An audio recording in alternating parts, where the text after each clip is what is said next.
dried fields and broken dreams.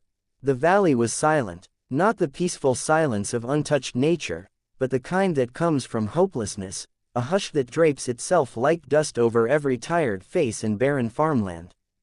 John Merrick stood at the edge of his failing wheat field, the stalks browning and brittle under the harsh summer sun. Not a single sprout whispered life. Just dust, and the memory of what this place once was. Once. That word clung to him like a ghost. His ranch had been modest, but thriving enough to support his family, his wife Clara, and later, their son Ben. For years, Merrick's harvests had been good, maybe not grand, but steady. Mostly wheat, with barley and oats in rotation, enough to feed livestock, sustain trade, and pay the few bills that came due.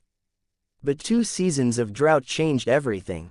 The river that once sang through the valley was reduced to a shallow trickle. Wells that had stood firm for generations wavered and cracked. And the earth, stars above, began to feel unforgiving. Merrick lowered his gaze and let out a breath heavy as the fading wind. He could hear a buzz in the distance. No, not buzz, the sharp shout of wind against an old fence. There it was again, that sound of emptiness. Damn you, he whispered into the dry air, just one rain. One good rain. But the valley offered no answer. Clara's seed. Clara Merrick had always been the quiet strength of the family. Where John grew tall with stubborn hope, Clara stood steady with soft certainty. She knew the soil, knew the seasons, knew how to coax life out of even the most tired earth. That was part of why their farm survived when others gave up. But this year, even Clara feared the worst.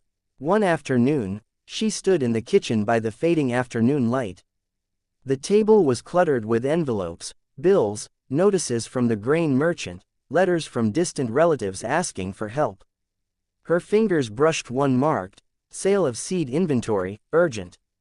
The men from the county had come by last week, offering to buy her late husband's seed stock.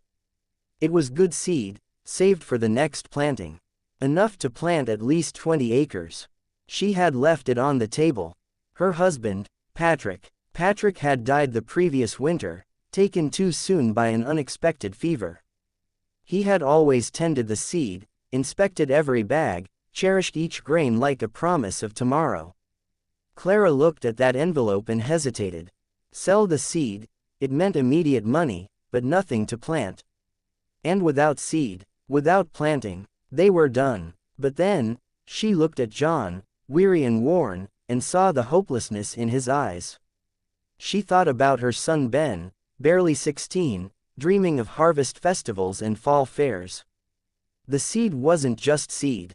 It was Patrick's hope. Her hand trembled as she made a choice that would mark them forever. She shared it. Word spread. A community watches. In a valley where news traveled fast, faster than the wind, faster than the crickets in summer, word spread that the widow had refused to sell Patrick's seed. "She's using it to plant," whispered one neighbor. "She's giving it to the Merricks," said another. Some frowned. Some nodded respectfully. But none understood why she did it. Not really. Because grief doesn't make sense. And hope, well, hope is a stubborn thing that doesn't wait for logic. Farmers began to watch the Merrick land with curiosity. A few passed by the fence, eyeing the plots where seed had been sown. Rain, still a rare promise, hadn't come yet. But still they planted, waiting for rain. Days turned into weeks. The sun beat down, scorching the earth. The seed lay beneath, silent and still. Neighbors whispered that it was hopeless. That no seed could sprout in a drought like this. But Clara visited the fields every morning before the sun climbed high. She carried water from the old well, small buckets at a time, and poured gentle streams across the tender soil. "Grow," she whispered each time, "grow for tomorrow." John watched her, sometimes from the porch, sometimes from the barn doorway. He wanted to tell her it was futile, but every time he opened his mouth, something held him back. Maybe it was the memory of Patrick laughing under the wide sky. Maybe it was the look in Clara's eyes, a quiet promise that no matter what, she would not let them give up. And then, one morning, it happened. Tiny green shoots broke the dust. Just a few at first. No more than a handful. But to John and Clara, it felt like the world had come back to life. Neighbors began to notice. An old man with rheumatism came by the fence. "Huh," he said, rubbing his chin, "I'll be damned. Looks like they've got sprouts."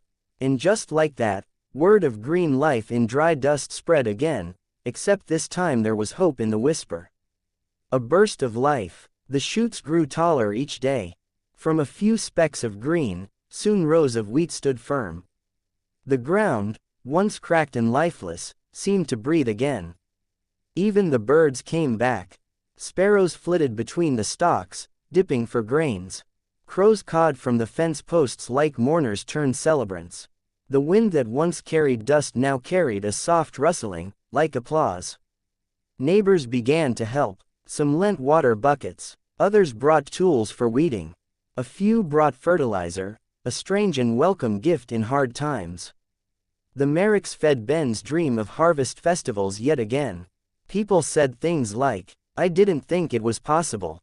She's got heart." Maybe all we needed was belief. Only Clara knew it started with a choice.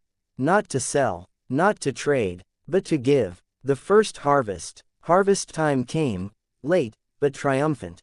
The valley gathered around the Merrick fields. People came with sickles, children ran between the rows, laughter rising like music into the golden afternoon. John stood by Clara's side, worn, yes, but proud.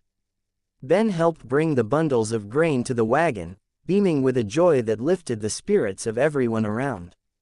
When the last bundle was tied down, neighbors cheered. Some even cried. A feast broke out right there. Simple bread, hearty stew, sweet tea under the wide sky. Stories were shared, laughter echoed across the valley. And somewhere deep in Clara's heart, a gentle peace settled. Because Patrick's seed, the life he had tended with patient hands, had sprouted not from greed, but from love. Lessons that grew. Months passed. The valley saw more rain that autumn than it had in years. Life returned in unexpected ways. Wildflowers bloomed, cattle grazed greener fields, children played uninhibited under skies that no longer felt oppressive. Farmers who once mocked hope now planted with renewed faith. Old grudges faded. New friendships formed. People began to say that everything changed the day Clara shared the seed. That one act of courage and compassion restored not just a field, but a community's heart. John and Clara rebuilt their ranch. Not to wealth, for riches are not always measured in gold, but to stability and warmth. Ben grew taller, his eyes bright with future promise. And every dawn, as the wind rustled golden wheat on the Merrick land, Clara would close her eyes and feel it. A whisper, not of the silence that once suffocated the valley, but of life, renewal, and grace. The widow's gift lives on. Years later, when visitors would ask John what happened that season, he would touch the warp-weathered brim of his hat and smile. It wasn't the rain, he'd say. It wasn't some miracle from above. It started when she chose to give rather than sell. It started when she looked at us, at her own pain, and said to this land, "I believe you're worth more than gold." People walk away from that story changed. They see possibility where before there was despair. They understand that sometimes what a soul needs most is not wealth, not profit, but a reason to keep planting. And that, in the end, is the real harvest. Subscribe for more videos.